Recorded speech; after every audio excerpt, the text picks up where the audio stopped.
Imagine کریں اگر پاکستان اور انڈیا کے درمیان پھر سے جنگ سٹارٹ ہو جاتی ہے اور اس بار بنگلہ دیش بھی اناؤنس کر دیتا ہے کہ ہم مشرق سے انڈیا پہ اٹیک کر کے انڈیا کی 7 بہنوں کو قبضہ لیں گے، 7 سسٹر سٹیٹس کو قبضہ لیں گے۔ اگر انڈیا نے پاکستان پہ اٹیک کیا تو مطلب پاکستان پر کوئی بھی اٹیک بنگلہ دیش پر اٹیک مانا جائے گا۔ جس طرح کی سچویشن بن گئی ہے، لگتا ہے کہ بنگلہ دیش پاکستان کے ساتھ ڈیفنس پیکٹ سائن کرنے کی تیاری کر رہا ہے۔ جی ہاں، آپ ٹھیک سن رہے ہیں، ریسنٹلی اسی ٹاپک سے ریلیٹڈ کافی آرٹیکل پبلش ہوئے ہیں اور یہاں پر آپ دیکھ سکتے ہیں یہ article, Pakistan Bangladesh moves toward mutual defence agreement. جی ہاں، میوچل ڈیفنس ایگریمنٹ کا مطلب بھی یہی ہوتا ہے جو پاکستان نے سعودی عرب کے ساتھ سائن کیا ہے۔ کل کو اگر سعودی عرب پر اٹیک ہوتا ہے یا پاکستان پر اٹیک ہوتا ہے تو دونوں کنٹریز اس کو اپنے اوپر اٹیک مانیں گے۔ بیسیکلی ایک پر اٹیک مطلب دوسرے پر attack, this is called mutual defence pact. اب لگ رہا ہے کہ ساؤتھ ایشیا میں ایک نیا ایکسس بننے والا ہے پاکستان بنگلہ دیش ڈیفنس فرنٹ پر۔ جیسے بتایا جا رہا ہے کام شروع ہو چکا ہے اور انشاءاللہ جلد یہ نیوز دیکھنے کو ملے گی۔ دیکھیے ابھی ریسنٹلی بنگلہ دیش میں عثمان ہادی کو قتل کیا گیا ہے، وہ بھی سر میں 2 گولیاں مار کے۔ ایک ان نون آدمی ہے جس نے ابھی تک 2 ینگ لیڈرز کو گولیاں ماری ہیں اور گولیاں بھی ان 2 ینگ لیڈرز کو ماری ہیں جنہوں نے یوتھ لیڈ موومنٹ کو چلا کے شیخ حسینہ کی حکومت کا تختہ الٹا تھا اور تب شیخ حسینہ فرار ہو کے انڈیا بھاگ گئی تھی۔ ان میں ایک اہم نام شہید شریف عثمان ہادی کا تھا جو دن با دن بنگلہ دیش میں ایک فیمس لیڈر بنتا جا رہا تھا اور اسے قتل کر دیا گیا، اور اس کے قتل سے سب سے بڑھ کے فائدہ انڈیا کو ہونا ہے۔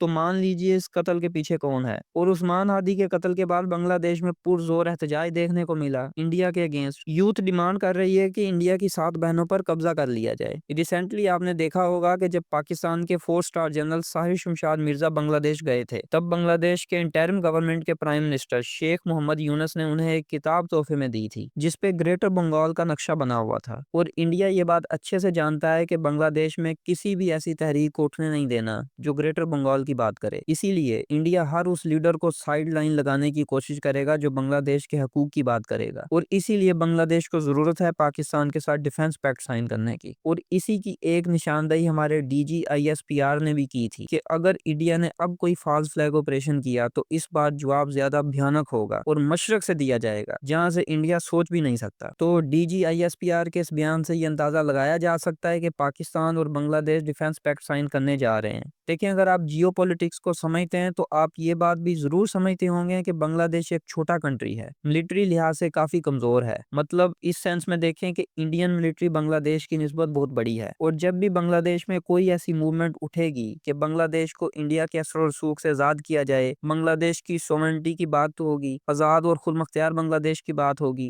تو تب انڈیا اس موومنٹ کو کچلنے کی کوشش کرے گا یا پھر اس موومنٹ کو لیڈ کرنے والے لیڈر کو سائیڈ لائن لگانے کی کوشش کرے گا۔ بالکل ایسے ہی جیسے سکھ موومنٹ کے لیڈر کو کینیڈا میں قتل کیا گیا۔ تو بنگلہ دیش یہ بات اچھے سے جانتا ہے کہ اگر آزاد اور خود مختار بنگلہ دیش بنانا ہے تو سیکیورٹی کو بہتر کرنا پڑے گا، اور یہ اسی صورت ہو سکتا ہے جب بنگلہ دیش پاکستان کے ساتھ ڈیفنس پیکٹ سائن کر لے، اور آنے والے دنوں میں یہ ڈیولپمنٹ ہوتی آپ کو ضرور دکھائی دے گی۔ میں انڈین میڈیا کو سن رہا تھا، وہاں ایک بات مسلسل کی جا رہی تھی کہ یہ ساری کنٹریز پاکستان کے ساتھ ڈیفنس پیکٹ صرف اسی لیے سائن کر رہی ہیں کہ پاکستان کے پاس نیوکلیئر ویپنز ہیں، ان کنٹریز کو نیوکلیئر شیلڈ چاہیے۔ مسلم کنٹری کو کوئی اور نان مسلم نیوکلیئر کنٹری یہ شیلڈ دے گا نہیں۔ پاکستان واحد نیوکلیئر کنٹری ہے جو کہ مسلم کنٹری بھی ہے، اور وہ اپنے مسلم کنٹریز کو یہ شیلڈ ضرور دے گا ڈیفنس پیکٹ سائن کر کے۔ انڈین میڈیا نیوکلیئر شیلڈ کی بات تو کر رہے ہیں لیکن یہ بات نہیں کر رہا ہے کہ یہ ڈیفنس پیکٹ جو پاکستان سعودی عرب کے ساتھ سائن ہوا ہے اور فیوچر میں بنگلہ دیش اور لیبیا کے ساتھ بھی سائن ہو جائے گا، ایران نے بھی خواہش کا اظہار کیا ہے۔ آذربائیجان کے ساتھ بے شک ہمارا کھلم کھلا کوئی ڈیفنس پیکٹ سائن نہیں ہے، لیکن اینالسٹ یہ بہتر جانتے ہیں کہ پاکستان اور آذربائیجان کا بھی کوئی نہ کوئی ڈیفنس پیکٹ ضرور سائن ہے۔ ترکی پاکستان کا بھی یہی سین ہے۔ تو میں بات کر رہا تھا کہ یہ ڈیفنس پیکٹ آپریشن سندور سے پہلے کسی نے پاکستان کے ساتھ سائن کیوں نہیں کیے؟ اب یہ بات انڈیا میں کوئی نہیں کرے گا۔ اگر یہ بات کر دی تو آپریشن سندور کی ناکامی اور آپریشن بنیاد المرصوص کی کامیابی کا ذکر ہوگا، اور یہ بات انڈیا کو ہضم نہیں ہوگی۔ ہم تو آج بھی پاکستان سعودی عرب ڈیفنس پیکٹ کا سارا کریڈٹ انڈیا کو دیتے ہیں کہ انڈیا نے جنگ چھیڑی، دنیا نے پاکستان کی قابلیت دیکھی، اور دنیا کے بڑے بڑے کنٹریز اب لائن میں لگ گئے ہیں کہ پاکستان کے ساتھ ڈیفنس پیکٹ سائن کر کے اپنی سیکیورٹی کو یقینی بنایا جائے۔ اس کے علاوہ ایک اور بڑی نیوز آئی ہے جسے روٹرز نے کنفرم کر دیا ہے کہ پاکستان اور لیبیا نے $4 بلین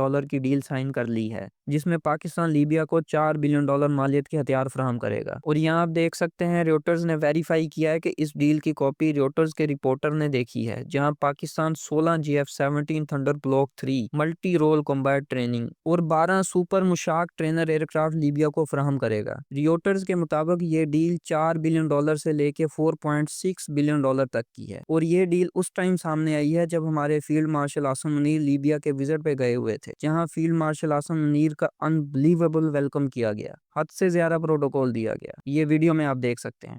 فی الحال اگر لیبیا کو دیکھیں تو یہ 3 پارٹ میں ڈیوائیڈ ہے۔ یہ جو لائٹ بلیک کلر کا ایریا ہے جو کہ ٹوٹل لیبیا کا تقریباً 80% کے قریب بنتا ہے، یہاں فیلڈ مارشل خلیفہ حفتار کا کنٹرول ہے، جو کہ لیبین نیشنل آرمی کے چیف ہیں، اور ہمارے فیلڈ مارشل عاصم منیر یہیں گئے ہیں اور خلیفہ حفتار سے ملاقات کی ہے۔ جبکہ یہ دوسرا جو ریڈ ایریا ہے، یہاں نیشنل اکارڈ الائنس کی گورنمنٹ ہے جو کہ UN ریکوگنائزڈ گورنمنٹ ہے، اور یہی متحدہ لیبیا کا کیپٹل تریپولی موجود ہے۔ اب UN ریکوگنائزڈ گورنمنٹ تو یہ ریڈ ایریا میں ہے، لیکن ان کے پاس ٹوٹل لیبیا کا محض 5 سے 7% ایریا ہی موجود ہے۔ جنرل حفتار لیبیا کو متحد کرنے کے لیے بہت کوششیں کر رہے ہیں، اور پہلے بھی انہوں نے پاکستان سے ڈیمانڈ کی تھی کہ پاکستان لیبیا کی آرمی کو ماڈرنائز کرے تاکہ لیبیا سٹیبل ہو۔ باقی یہ ایریا، یہاں کچھ ملیشیاز کا کنٹرول ہے، اور یہاں ریگستان ہے، نہ ہی کوئی آبادی ہے اور نہ ہی کوئی ریسورسز۔ مین پارٹ یہ ریڈ ایریا ہے۔ اور اس ملاقات میں ایک بڑی خبر سامنے آئی ہے، جہاں ہمارے فیلڈ مارشل نے لیبیا کے لیے ہر طرح کی ہیلپ کی اناؤنسمنٹ بھی کرتی ہے۔ یہ ویڈیو دیکھیں۔ In our just recent war with India, and we have shown our technology to the world. Alhamdulillah, our Air Force using that technology, and that is 90% of the indigenous technology of Pakistan.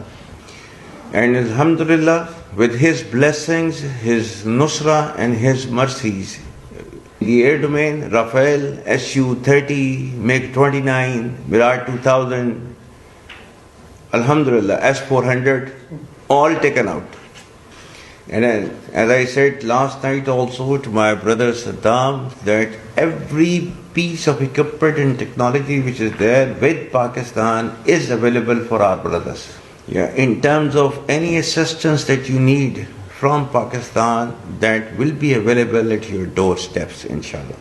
Martial نے صاف صاف الفاظ میں کہا ہے کہ جو technology کا یوز کر کے ہم نے Indian Rafales, S-400، MiG-29، Su-30 MKI اور انڈین سیٹلائٹس کو جیم کیا، وہ سب لیبیا کے دروازے پہ موجود ہیں۔ لیبیا جب چاہے پاکستان کی ہر اس ٹیکنالوجی کا یوز کر سکتا ہے۔ اور فیلڈ مارشل نے مزید کہا ہے کہ یہ جو network of centric warfare technology تھی، یہ ٹوٹلی میڈ ان پاکستان ہے، اور یہ لیبیا کے لیے ہر وقت حاضر ہے۔ پاکستان ہر طرح کا تعاون کرنے کے لیے تیار ہے۔ جس طرح کی جنگی تربیت چاہیے، پاک آرمی، پاک نیوی، پاک ایئر فورس لیبیا کو دینے کے لیے تیار ہے۔ مطلب صاف ہے، پاکستان لیبیا ڈیفنس پیکٹ جلد سائن ہونے جا رہا ہے۔ پاکستان اب لیبیا کی مدد سیم اسی طرح کرے گا جس طرح آذربائیجان کی تھی نگورنو کاراباغ کو واپس لینے کے لیے۔ لیکن اب یہاں ایک سوال ہے، UN کی طرف سے لیبیا پہ عام امبارگو لگا ہوگا، اسی بیچ پاکستان لیبیا کو ہتھیار کیسے فراہم کرے گا؟ چیلنجز تو بہت ہیں، لیکن پاکستان نے اس کا حل نکال لیا ہوا ہے جو کہ سیکرٹ ہے۔ کمنٹس میں ڈسکشن کریں، وہاں پتہ چل جائے گا یہ سیکرٹ۔ اب ساری باتیں کھلم کھلا بتانے والی تو نہیں ہوتی نا، تو یہ تھی کچھ اہم ڈیولپمنٹ جو ہم نے آپ کے ساتھ شیئر کی۔ کمنٹس میں اپنی رائے سے ضرور آگاہ کریں، چینل کو لازمی سبسکرائب کریں، ویڈیو کو شیئر کریں، اور ہمارے ساتھ جڑے رہنے کا شکریہ۔